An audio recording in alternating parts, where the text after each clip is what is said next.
All right, we're at the last video of the series. Thank you for sticking in there this whole time with me throughout the journey. I hope you've learned something, seen some mistakes, how to correct them, how I correct them. It's time to wrap things up. We need to do that. This has been a long series, lots of different phases. In this one, we're going to cover everything from installing the nut to installing the pickups, doing the finish and the electronics. During the finish, and I had said this in earlier videos, it's not my strong suit. And I don't really enjoy it. I like the final product, but I don't really enjoy it a whole lot because, I don't know, the temperature is strange out here, and I'm not blaming that, but I'm in Arizona where temperatures go extremely high and really low. So I did run into some problems with the staining. I decided to switch direction and have a stain underneath the body and then over the body go nitrocellulose. So I'm using tobacco brown nitrocellulose. Those are my garage doors banging in the background from the wind. And then I did clear satin nitro on the top. So it's a nice smooth transition, which is what I wanted. I did go very thin nitro. In the last couple weeks since I've posted my last video, I've been waiting for things to cure. I ran into some checking issues with the nitro, of course on the top where everybody can see it. I had a 78-degree day here. That's when I applied the nitrocellulose, and I left it in the shop to dry and cure overnight, and temperatures dropped to 42 degrees. So huge fluctuation caused some checking, some cracking in the nitro in a couple of spots. So I wound up sanding that back, had to wait for more nitro to show up, and I'll walk you through it a little bit when we do this, but I'm not going to focus a lot on the finishing process, but I will touch on it.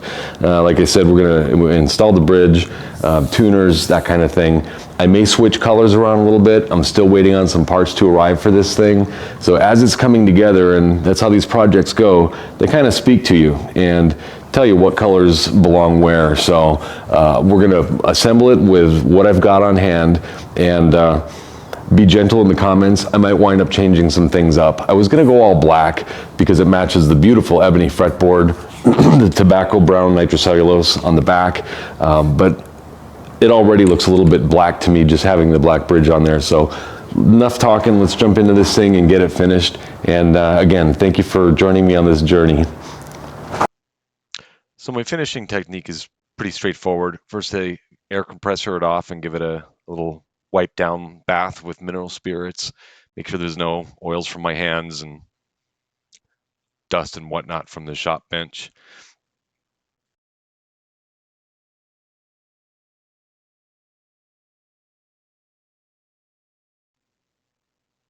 Then I tape off around the body, around the edge there, so that I don't get any stain on the top.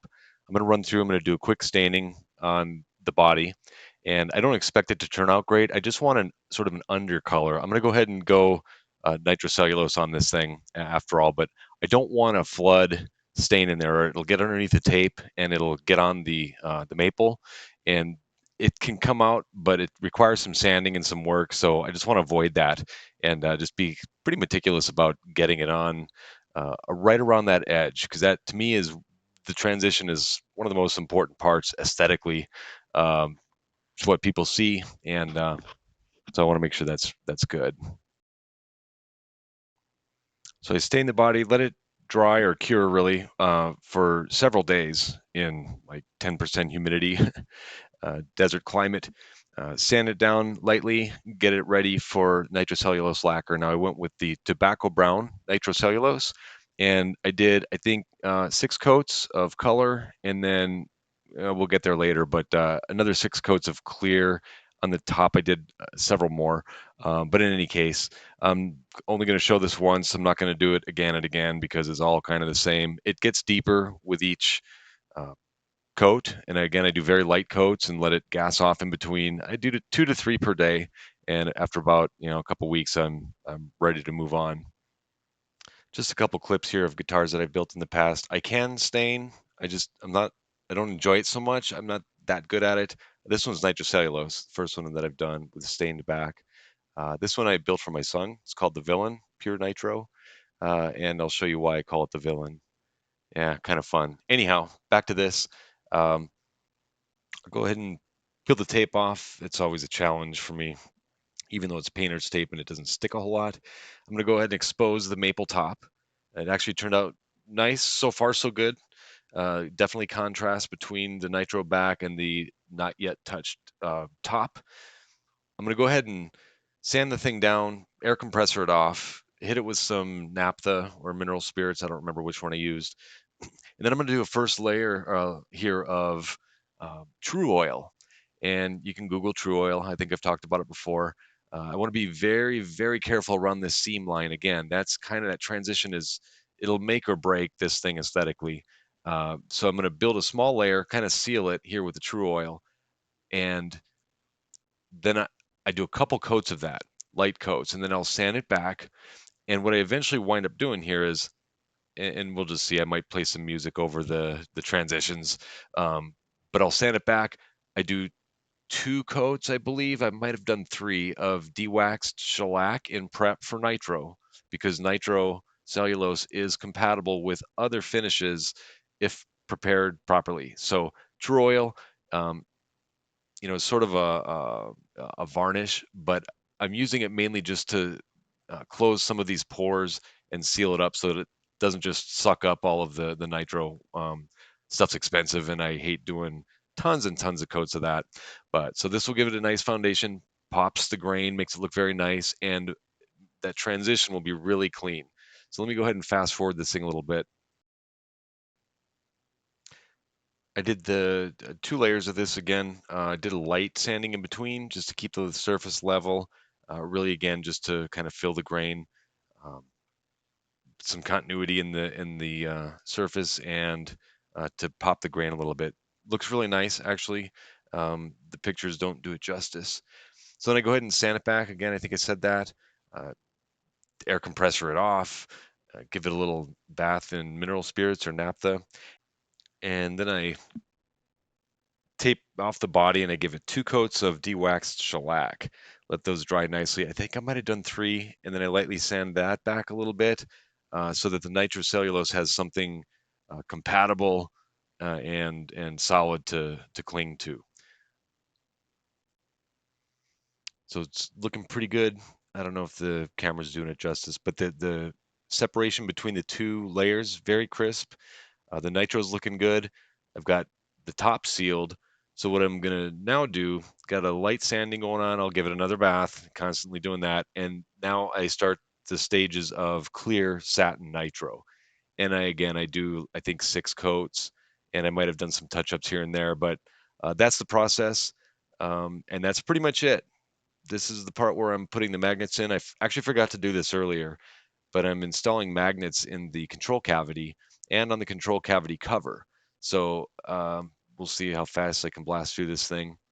I countersink the holes quite a bit so that there's a tiny gap between the magnets, and that way they're not touching and it's not hard to pry the lid off.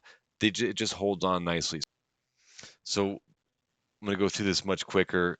I'm marking the lid using the template, just putting a little tiny score on there, and then I roughen it up a little bit so that the epoxy sticks to it, clings, and the magnet holds on. It doesn't just pull it right off. Here I'm obviously just drilling the holes a little bit deeper than I need to go. The magnets will sit in there with some epoxy, and then they'll sit just short of flush with the surface, and that'll allow the magnets on the control cavity cover, I don't know what I'm showing you here, to sink in a little bit and leave a tiny gap between the magnets so that they don't just mate up and not come apart. Otherwise, you'll pry the control cavity off one day, and the epoxy will have given from years of doing that, and you're sitting there with 2 magnets stuck inside of a hole, really tricky to get out, and the control cavity cover doesn't stick. So here I am roughing up I just have a little edge of a needle file, just giving it a little bit of texture for the epoxy to grab onto. And I don't know why I'm showing all this. It's pretty self-explanatory, and you'll be able to figure it out. Lining up the magnets is the trickiest part. That's why I was using the template earlier and just putting a little tiny score in there with a drill bit so that I knew where to go. But another tip is that I use slightly smaller diameter magnets on the control cavity cover. That gives a little bit of slop space, I guess you will, if you will. I think the magnets that are in the body itself, in the guitar body, are 8 millimeter diameter, and the ones in the control cavity cover are 6 millimeter diameter. All right, so that's done. Let's move on to the neck for a while here. Um, this is how I tape off a neck before I start applying finish. It's very tedious, but this really works. Take something sharp like a toothpick or a, you know, shish kebab skewer or whatever it is that I got there. But I go ahead and I snug it up against each one of the frets. And it is kind of a pain when you take it off, depending on how many days you leave the tape on there, because finishing can take a while. I think I'm using spray, oil-based polyurethane, and I only do I do a few layers on here because it feels really good, and then I'll scuff it back with steel wool for texture. But it's important to be meticulous about taping this thing off. Otherwise, you get poly on the fretboard, and that's just no good. Um, so yeah, take your time. If it spends a few days on there, that tape can get a little funny. It'll leave some residue, not really sticky residue, but just sort of some clouding. So take your time on this, trim it around, trim it up. This is your only opportunity, really, to get it right. Scuff sand it. I think I'm at 320 here. I like to give it a little surface for the poly to stick onto.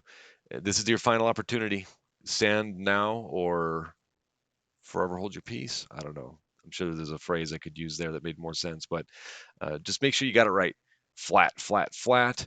Um, Once I do one layer of poly on here, then I'm going to go ahead and put on the headstock logos.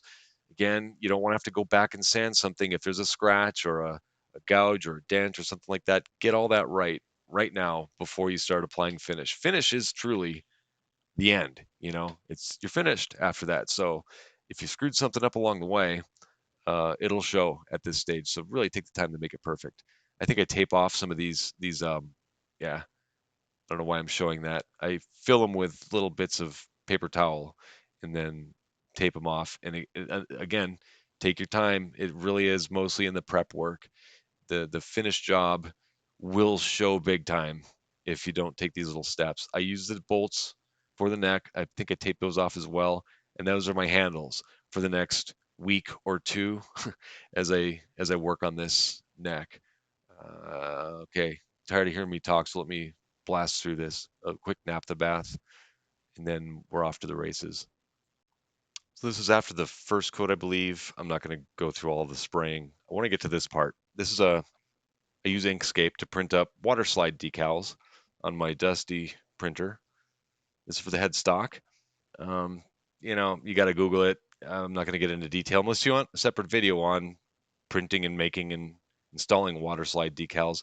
I did model airplanes and cars as a kid, so decals something I really enjoy.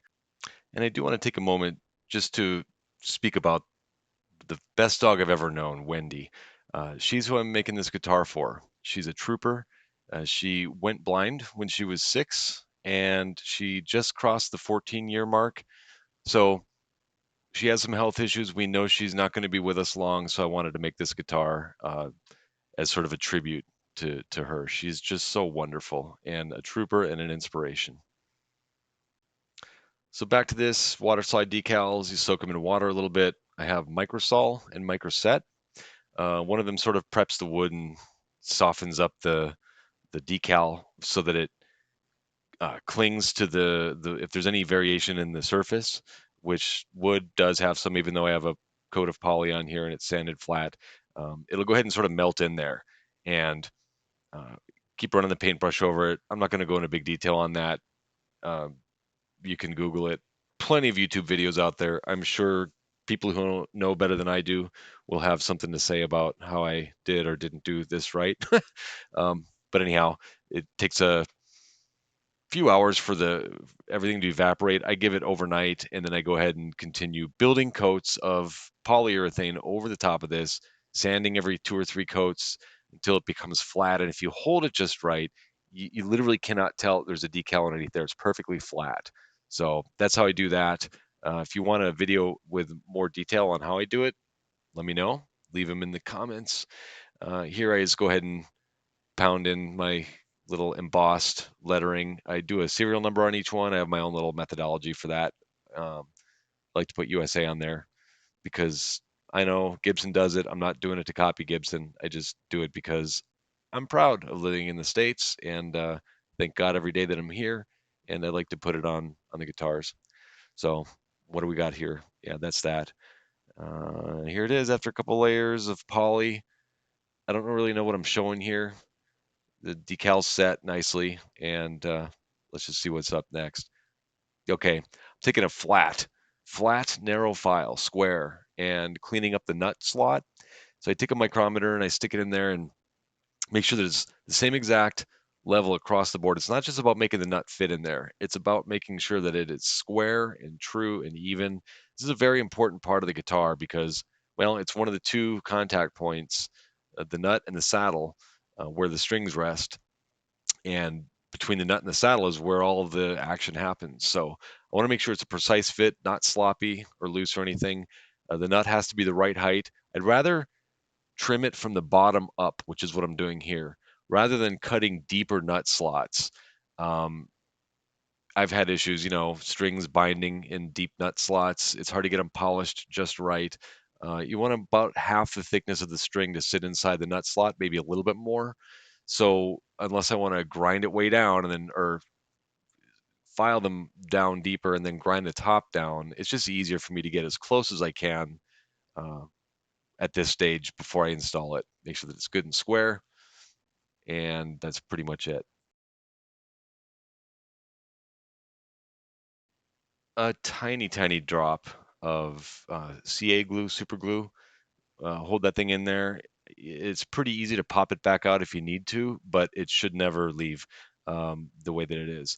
I'm going to go ahead and trim the edges down. I think what I was showing a second ago was the amount of distance between the edge of the fretboard. You want to make sure that the low E string and the high E string um, are set right. Again, you can pop this thing loose if you need to, but you don't want to have to do that.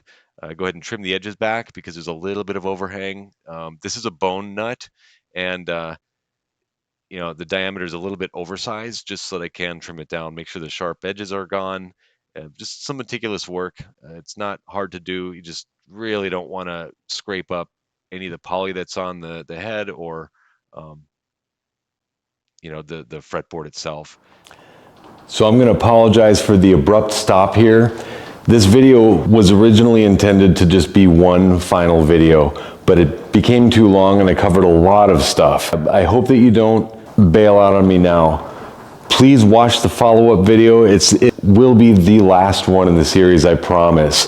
But I just wound up doing too much in one video and it got to be like almost 40 minutes long. So I'm going to stop it here and then we'll pick up on the next one. Please finish watching all the way through. I promise it'll be worth it. There's something to learn in this thing and you'll see how I finish this. All right, thank you for hanging in there with me.